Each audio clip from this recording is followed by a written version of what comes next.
Hello everyone. Today we will discuss about excision repair and photo reactivation. ठीक है, तो ये क्या है? ये जो डीएनए की जो रिपेयर मैकेनिज्म है उसका ही ये पार्ट है। जो प्रीवियस लेक्चर में हमने जो मिथाइल मिसमैच रिपेयर मैकेनिज्म देखी थी, ठीक है। अब जो एक्सिजन रिपेयर, ठीक है, जो डीएनए की जो रिपेयर मैकेनिज्म होती है, जो डिफरेंट टाइप की, जो हमारे बॉडी में कई जगह पर डीएनए डैमेज होते हैं, ठीक है, तो उसके अगेंस्ट ये जो मैकेनिज्म होती है वो क्या होती है? ये जो यूवी रेडिएशन के थ्रू अगर म्यूटेशन आता है तो उसको ये म्यूटेट होने वाला पार्ट को निकाल के नॉर्मल पार्ट बनाता है। तो डीएनए नॉर्मल बनाता है तो वो रिपेयर, यानी कि डीएनए जब म्यूटेंट बना हो तो इसे नॉर्मल कंडीशन में ला के है तो ये रिपेयर करता है। तो ये मैकेनिज्म होती है। तो ये डिफरेंट टाइप के जो मैकेनिज्म होती है। तो कल हमने जो मिसमैच मिथाइल रिपेयर मैकेनिज्म देखी थी, तो आज देखेंगे एक्सिजन रिपेयर, यानी कि मरम्मत। कोई डीएनए म्यूटेंट हुआ है तो उसकी मरम्मत करके नॉर्मल कंडीशन में ये डीएनए लाता है। तो चलो इस एक्सिजन रिपेयर है उसके बारे में देखते हैं। Excision repair correct damage that causing distortion in the double helix.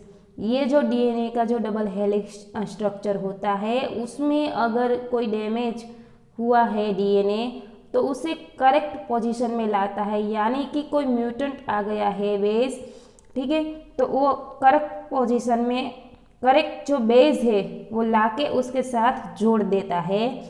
तो उसमें ये टू टाइप्स के जो एक्सिजन रिपेयर होते हैं, ठीक है, दो टाइप की ये प्रोसेस होती है। फर्स्ट है न्यूक्लियोटाइड एक्सिजन रिपेयर, जो सेकंड है बेस एक्सिजन रिपेयर। तो फर्स्ट जो न्यूक्लियोटाइड एक्सिजन रिपेयर, जिसे हम NER, ठीक है, शॉर्ट फॉर्म में कहते हैं, तो उसमें इस प्रोसेस में क्या होता है? तो यूवी रेडिएशन अगर न्यूक्लियोटाइड, यानी कि जो ये डीएनए डबल हेलिक्स पर अगर ये यूवी रेडिएशन आता है, ठीक है, वो लाइट यहाँ पर अगर आती है, उसके न्यूक्लियोटाइड के जो चेन होती है, ठीक है, उसमें जो ये यूवी रेडिएशन आता है, तो अगर ये म्यूटेशन होता है, ठीक है, तो ये डीएनए लेशन बनता है, यानी कि ये टी डाइमर, ठीक है, टी डाइमर के बारे में हम आगे डिस्कस कर चुके हैं। जो टी डाइमर है, ठीक है, थायमिन डाइमर बनाता है। थायमिन डाइमर आता है तो क्या होता है? ये जो बाइंडिंग है वो प्रॉपरली नहीं कर पाता। थायमिन डाइमर में क्या होता है? ये जो न्यूक्लियोटाइड की चेन होते हैं, ये न्यूक्लियोटाइड बेस होते हैं, ठीक है, उसमें ये हाइड्रोजन बॉन्ड, हाइड्रोक्सिल बॉन्ड से जुड़े होते हैं। लेकिन उसमें अगर ये जो ये टी डाइमर फॉर्म बनता है तो क्या होता है? ये जो हाइड्रोक्सिल बॉन्ड है उसमें से कोवेलेंट बॉन्ड फॉर्मेशन बनता है, ठीक है। तो कोवेलेंट बॉन्ड में बना तो ये जो टी, यानी कि जो थायमिन डाइमर में कन्वर्ट हो जाएगा तो ये म्यूटेंट पार्ट बन जाएगा, ठीक है। तो ये हाइड्रोक्सिल बॉन्ड से कोवेलेंट बॉन्ड में फॉर्मेशन बनता है, तो उसे हम टी डाइमर कहते हैं। तो ये जो न्यूक्लियोटाइड की चेन होती है, ठीक है, तो ये जो टी डाइमर बना, ठीक है, किसकी वजह से? जब ये यूवी लाइट उसमें आती है, ठीक है, अगर ये यूवी लाइट उसमें आई तो क्या हुआ? ये टी डाइमर फॉर्म में बना, यानी कि कोवेलेंट बॉन्ड बना। तो क्या होते हैं? कई ऐसे एंजाइम होते हैं जो इस प्रोसेस में ये डाइमर फॉर्म है उसको निकाल के ओरिजिनल फॉर्म में लाते हैं। तो क्या होता है? फर्स्ट ऑफ ऑल यहाँ पर AB ऐसे जो एंजाइम होते हैं, ठीक है, तो ये एंजाइम होते हैं वो क्या करते हैं? डिटेक्ट करते हैं, ठीक है, कि कहाँ पर ये जो पार्ट है जो म्यूटेंट बना है, ठीक है, ऐसे जो टी डाइमर फॉर्म कहाँ पर बना है वो ये जो AB एंजाइम होते हैं वो रिकॉग्नाइज करते हैं और वहाँ पर जाके वो उस पार्ट पर बाइंडिंग करके उस पार्ट को निकाल देते हैं। तो क्या होता है, फर्स्ट ऑफ ऑल जब ये उसमें टाइम जो टी डाइमर फॉर्म बनता है, ठीक है, तो ये डाइमर फॉर्म बन के जहाँ बनता है वहाँ पर ये एंजाइम उसमें आता है, ठीक है। तो ये जो द UVR-AB कॉम्प्लेक्स, ये जो AB कॉम्प्लेक्स है वो track along the DNA in search of damage DNA, ठीक है, कहाँ पर डैमेज DNA बना है, ठीक है, DNA है वो कहाँ पर डैमेज हुआ है वो फाइंड आउट करते हैं, ठीक है। और जब ये फाइंड आउट करते हैं तो उसमें एनर्जी की सोर्स बहुत ज़्यादा होती है, ठीक है, उसको रिक्वायरमेंट होती है एनर्जी। तो क्या होता है, ATP वो उसको इस प्रोसेस में हेल्प करेगा, ठीक है, एनर्जी डोनेट करने के लिए। तो ये ATP है वो हाइड्रोलिसिस होगा तो ADP से PI बनेगा, ठीक है, ATP से ADP बनेगा, ठीक है। तो ये एनर्जी सोर्स की उसको ज़्यादा रिक्वायरमेंट होगी, तो ये सर्च करता है कहाँ पर ये टी डाइमर बना है। फिर नेक्स्ट स्टेप में क्या होता है, ये जो एंजाइम होते हैं वो जो टी डाइमर होते हैं वहाँ पर ये बाइंडिंग हो जाते हैं, ठीक है। बाइंडिंग होने के बाद after damage is detected UVR-A is released and UVR-C bind. अब ये क्या होता है, जो ये A है, ठीक है, वो अपना काम करके निकल जाते हैं और अब क्या बचा, ओनली B बचा, ठीक है, A तो निकल गया उसका काम करके ये रिलीज हो गया और अब B बचा और B के साथ ये C UVR-C है वो बाइंडिंग करेगा। तो UVR-C है, ठीक है, वो बाइंडिंग करेगा, यानी कि ये UVR-C यहाँ पर प्रेजेंट है वो बाइंडिंग कर रहा है, ठीक है। UVR-A है वो निकल गया रिलीज हो गया और यहाँ पर ये B और UVR-C, ठीक है, UVR-B एंड C जब बाइंडिंग करता है, ठीक है, टी डाइमर पर, तो फिर क्या होता है, UVR-C make cut on both side of the thymine dimer. अब क्या करेगा, नेक्स्ट स्टेप में ये जो UVR-C है वो यहाँ पर उसने कट किया है, ठीक है, जो दोनों साइड पर, ठीक है, दोनों साइड पर कट करेगा। ये जो थायमिन डाइमर है उसके दोनों साइड पर यहाँ कट करेगा क्योंकि ये म्यूटेंट बना पार्ट है, ठीक है। अब UVR-D यानी कि हेलिकेज, हेलिकेज का काम क्या है, जो म्यूटेंट पार्ट हो उसे निकाल देता है यानी कि गैप लाता है, ठीक है। तो ये UVR-D यानी कि हेलिकेज है वो क्या करता है, रिमूव्स द डैमेज रीजन, ये जो डैमेज रीजन था उसको निकाल दिया। देख लीजिए यहाँ पर गैप, बहुत सारा गैप आ गया है, ठीक है, तो ये डैमेज रीजन था उसे निकाल दिया और UVR-B एंड UVR-C है, ठीक है, आर ऑल्सो रिलीज। ये जो UVR-B और C बाइंडिंग कर रहा था वो अपना काम करके, वो उसका काम क्या था, वहाँ जो डैमेज रीजन था उसमें कट लाना, ठीक है, कट ला के वो अपना काम करके रिलीज हो गया। और अब ये जो हेलिकेज UVR-D आएगा और ये जो कट हुआ पार्ट था उसे निकाल देगा और बहुत सारा गैप आ जाएगा। फिर नेक्स्ट स्टेप में क्या होता है, ये जो DNA पॉलीमरेज एंजाइम होता है, ठीक है, ये DNA पॉलीमरेज एंजाइम क्या करेगा, fill in the gap and the DNA ligase join the fragment. अब ये जो टुकड़ों में फ्रेगमेंट में आ गया है, ठीक है, तो ये DNA पॉलीमरेज क्या करेगा, बाहर से करेक्ट जो बेस पेयर हो गए वो लाएगा और वो लाके यहाँ पर रख देगा। लेकिन उसके ये जो नया पार्ट आया और ये जो पुराना था उसके बीच में थोड़ा थोड़ा गैप होगा और फिलअप नहीं होगा, ठीक है। लेकिन यहाँ DNA लाइगेज आएगा, DNA लाइगेज का काम ही है कि जो फ्रेगमेंट हो दो टुकड़े को जोड़ना, ठीक है, तो ये जो नया फ्रेगमेंट आया है उसे जोड़ देगा, ठीक है। अब ये क्या है, ये नो थायमिन डाइमर है, ठीक है, ये इसमें कोई थाइमर नहीं बना, ठीक है, तो ये नॉर्मल कंडीशन में, जो नॉर्मल कंडीशन में जो DNA था वो आ गया, ठीक है। तो ये बात थी एक्सिजन रिपेयर मैकेनिज्म की, ठीक है। और दूसरी जो स्टेप है, दूसरी जो प्रोसेस है वो है बेस एक्सिजन म्यूटेशन।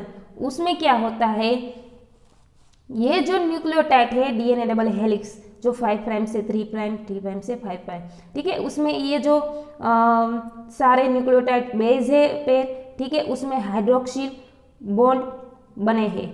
लेकिन यहाँ पर देखिए एक के साथ एक्चुअल में क्या होना चाहिए, टी होना चाहिए, लेकिन यहाँ पर यू आ गया है। तो क्या होता है, ये डीएनए ग्लाइकोजाइलेज, यानी कि ये जो डीएनए ग्लाइकोजाइलेज है वो एंजाइम है, वो क्या करता है, वो रिकॉग्नाइज करता है एन एबनॉर्मल बेस। ये जो एबनॉर्मल बेस है जो मैंने रेड से शो किया है, ये नॉर्मल बेस है, ठीक है, लेकिन यहाँ ए के साथ टी आना चाहिए, लेकिन यहाँ ए के साथ यू आया है, तो ये एबनॉर्मल बेस बन गई।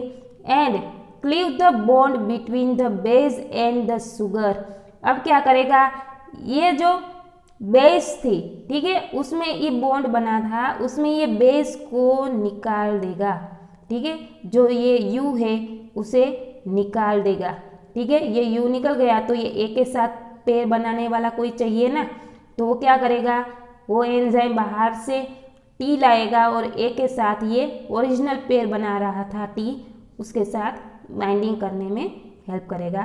तो नेक्स्ट स्टेप में क्या होता है, ये जो न्यूक्लियोटाइड चेन है उसमें ये जो टी था, यू था, ठीक है, ये यू निकल गया, ठीक है, और ये यू किसने निकाला था, डीएनए ग्लाइकोजाइलेज, ठीक है, ये डीएनए ग्लाइकोजाइलेज था, उसने निकाल दिया, यानी कि एबनॉर्मल पेयर थी, ठीक है। तो यहाँ पर यू निकल गया तो उसमें यहाँ पर ये स्पेस एम्प्टी है। अब ये जो ए के साथ कोई बेस पर पेयर बनाने वाला चाहिए, तो क्या करेगा, ये है, ये पिरिमिडिन न्यूक्लियोटाइड है, उसके साथ टी चाहिए, तो ये एपी एंडो न्यूक्लियोटाइड है, वो रिकॉग्नाइज करेगा अ मिसिंग बेस पेयर, ठीक है, तो ये मिसिंग बेस पेयर बना, ठीक है। तो एंडो न्यूक्लियोटाइड चेक करेगा, यहाँ इस सारा जो न्यूक्लियोटाइड डबल हेलिक्स का जो न्यूक्लियोटाइड है इसमें कौन सी पेयर जो मिसिंग है, ठीक है। तो जब ये कोई ऐसी पेयर हो जो मिसिंग हो तो उसके पेयर में बाहर से कोई उसके जो करेक्ट बेस पेयर बनाने का जो बेस है वो लाएगा और उसके साथ ये बाइंडिंग करवाएगा, ठीक है। तो ये जो missing base pair and cleaves of the DNA backbone on the 5 side of the missing base. अब क्या करेगा, ये जो मिसिंग बेस था, ठीक है, यहाँ पर क्या करेगा, यहाँ पर निक करेगा, यानी कि कट करेगा, ठीक है। तो ये कट हुआ पार्ट है। अब डीएनए पॉलीमरेज यूज्ड इस 5 प्राइम से 3 प्राइम, ठीक है, ये 5 प्राइम से 3 prime exonucleotide activity to remove the damage region. अब क्या करेगा, ये एक्सोन्यूक्लियस आएगा और क्या करेगा, ये डैमेज रीजन है, ठीक है, वहां पर ये कट होगा, ठीक है। तो ये कट होने के बाद क्या होता है, अब ये जो डीएनए पॉलीमरेज है उसका काम क्या है, बाहर से जो करेक्ट बेस है वो लाता है और ये इस न्यूक्लियोटाइड के साथ जोड़ देता है। तो वैसे ही प्रोसेस होगी।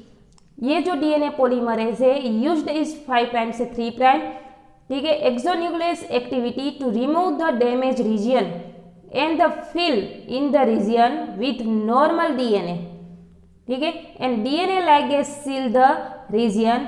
अब क्या होता है, ये जो डैमेज रीजन था वो निकल गया, ठीक है, और जो डीएनए पॉलीमरेज है वो बाहर से जो अब ये स्पेस एम्प्टी थी, खाली थी, ठीक है, उसकी जगह ये बाहर से टी आया और उसके साथ करेक्ट बेस पेयर बन गई, ठीक है। तो ये नॉर्मल डीएनए में बन गया। अब ये लाइगेज एंजाइम क्या करेगा, बाहर से आया है, वहाँ पर यहाँ कट था तो उस कट को फिलअप कर देगा, ठीक है।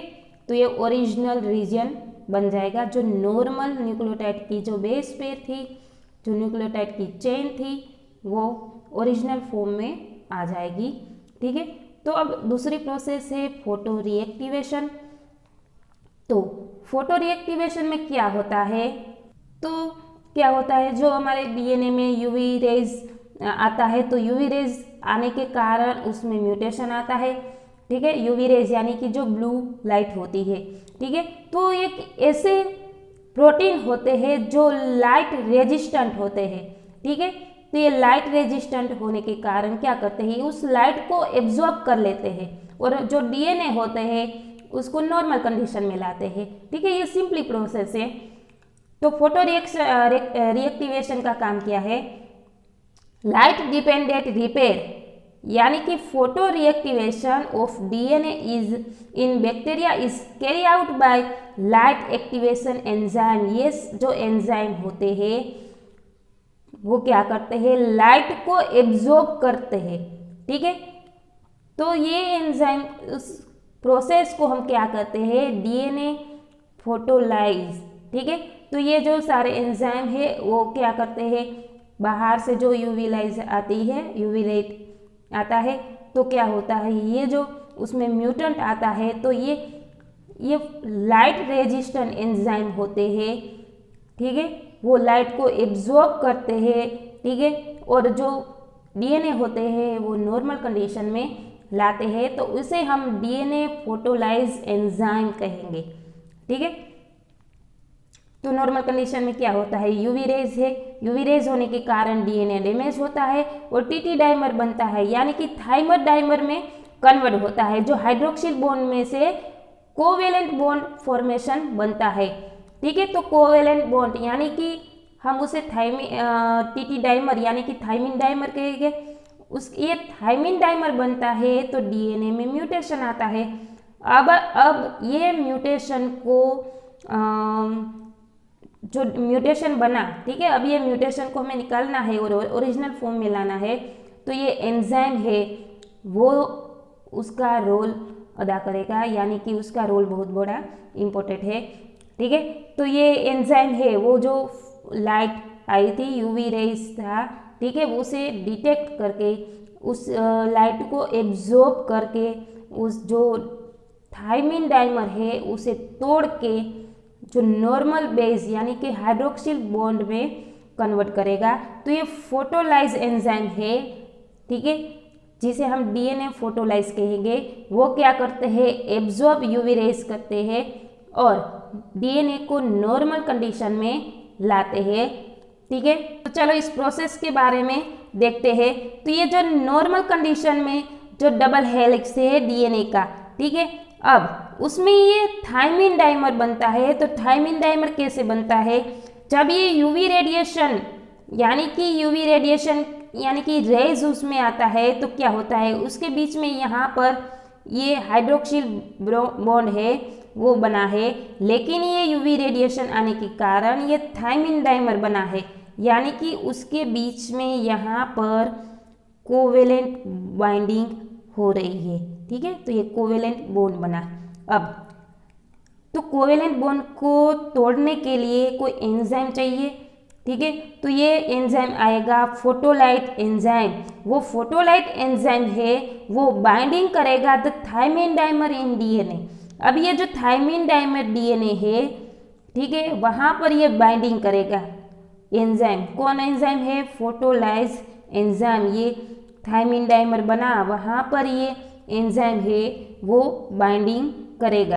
अब ये जो फोटोलाइज एंजाइम बाइंडिंग कर गया तो उसके बाद क्या होता है, तो ये photolysis is activated by the absorption of blue light यानी कि यूवी रेज, ठीक है। तो ये यूवी रेज को एब्जॉर्ब करेगा, ठीक है, और क्लीव्ड ऑफ क्रॉस लिंक, ठीक है। तो ये जो यहाँ पर कोवेलेंट बॉन्ड था, ठीक है, उसे तोड़ देगा, यानी कि जो यहाँ पर अब कोवेलेंट बॉन्ड नहीं है, ठीक है। तो ये कोवेलेंट बॉन्ड निकल गया, तो ये जो डाइमर है वो स्प्लिट हो गया, ठीक है।